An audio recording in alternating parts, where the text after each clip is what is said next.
how much should I share in my book? Should I tell that really personal story in my book? Should I write about that incident even though people might think I'm a little bit, they might judge me for it? This is a question writers ask all the time.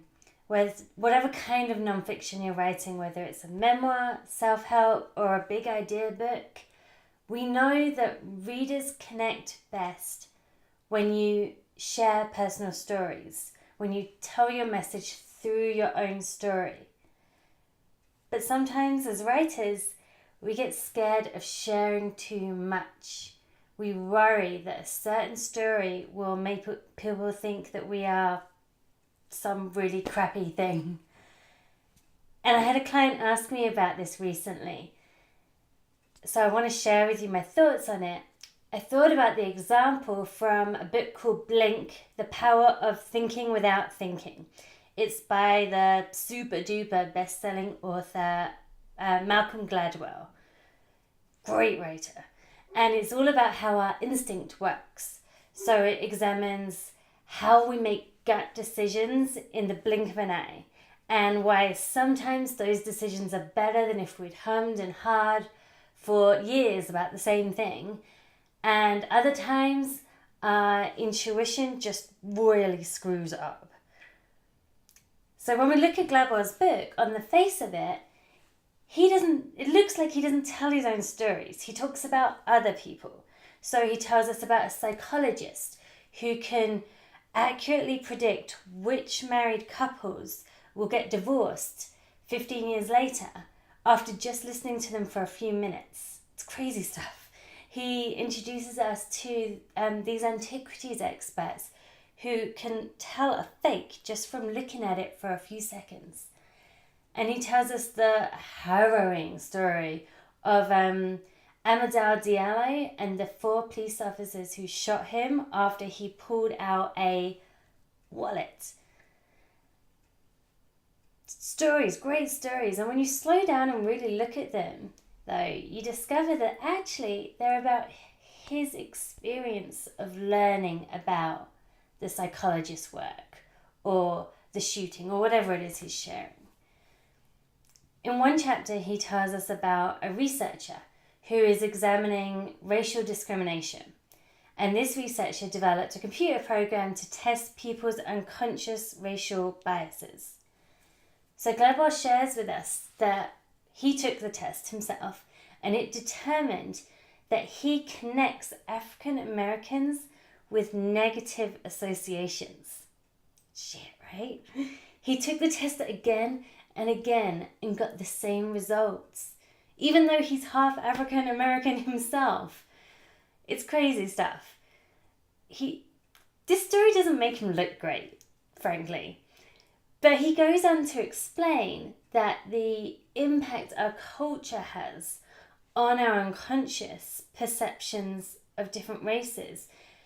And as I read this book, I realized that I would probably score the same on that test. Even though my best friend is black, even though I fiercely support racial equality, I would probably score the same. But I felt okay about it. I mean, not okay about having an unconscious bias that connects African Americans with negativity. That shit sucks. But I felt okay because the author was in the same boat as me. And he's not an asshole, so maybe I'm not an asshole either.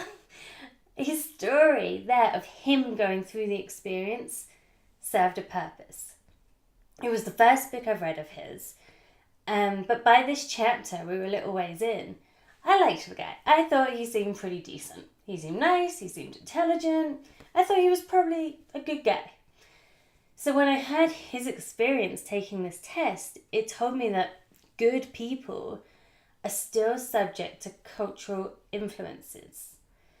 And the story, it kind of acted as a balm, making me feel okay about the fact that I'm also affected by them.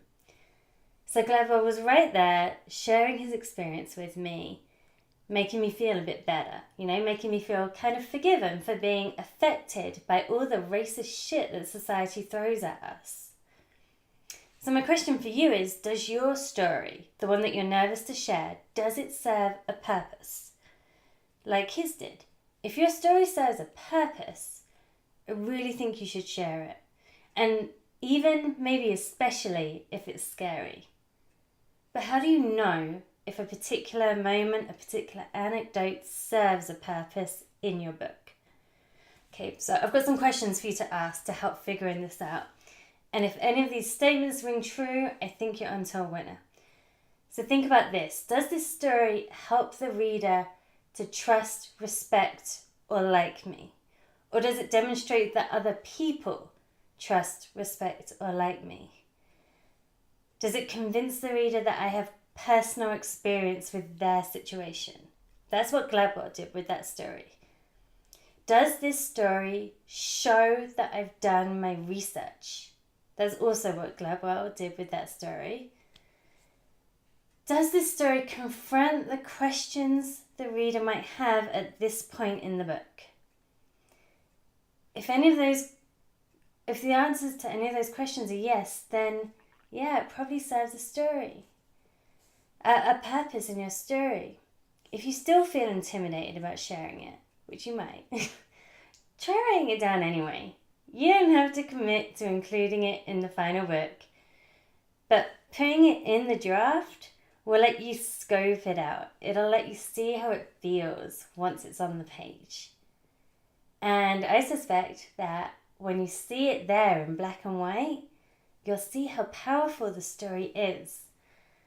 And you'll understand how it can help your reader. And that's what your book's all about, right? Helping the reader. So, take a look at your story and see if it serves a purpose in helping your reader. And hell, if I'm wrong, just hit delete. That's fine. But I don't think I'm wrong. Just a fair warning. And there's one more thing I want to say on this. And I just want to make it really, really clear that racial biases might be common, but they are not okay. Just to put it mildly. And it is brutal that on top of all of the overt racism we see in our society, we also get bombarded with all these unconscious biases against ethnic minorities. And it was kind of hard for me to read that most people have these deep-rooted negative associations between African Americans and negative stuff. And it doesn't make for good reading. I'm a staunch supporter of equality. That's part of my identity. I think, I'm one of the good ones. I understand that people should be treated equally regardless of their colour. I don't get affected by that stuff.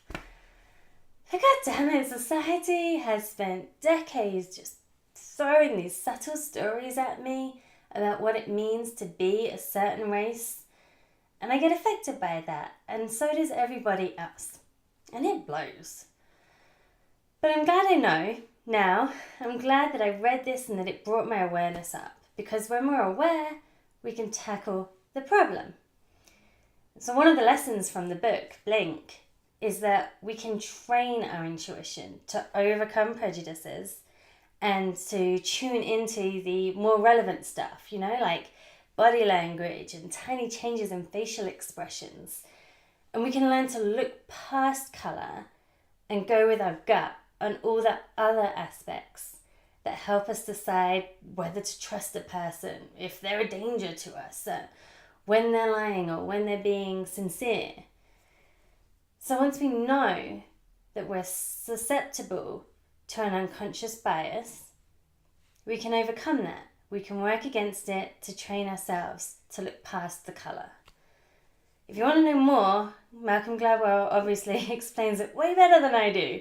So go check out his book, Blink, The Power of Thinking Without Thinking. Obviously it's on Amazon or in your bookstore. And if you want to hear more about stuff for writing for your business, how to share your stories, stick your email address in the space below this video and I'll send you more stuff as I come across it. I'll see you next time.